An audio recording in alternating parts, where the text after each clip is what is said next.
Pues la forma más importante para prevenir el bruxismo es el uso de férulas de descarga.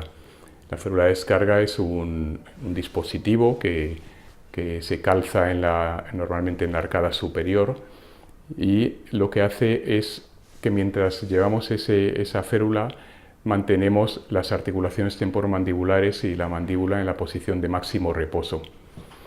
Es decir, la férula lo que hace es mantener las articulaciones y la mandíbula en la posición de máximo reposo, de manera que también se relaja toda la musculatura masticadora y se produce un relax, una disminución de esa tensión muscular de la que hablábamos.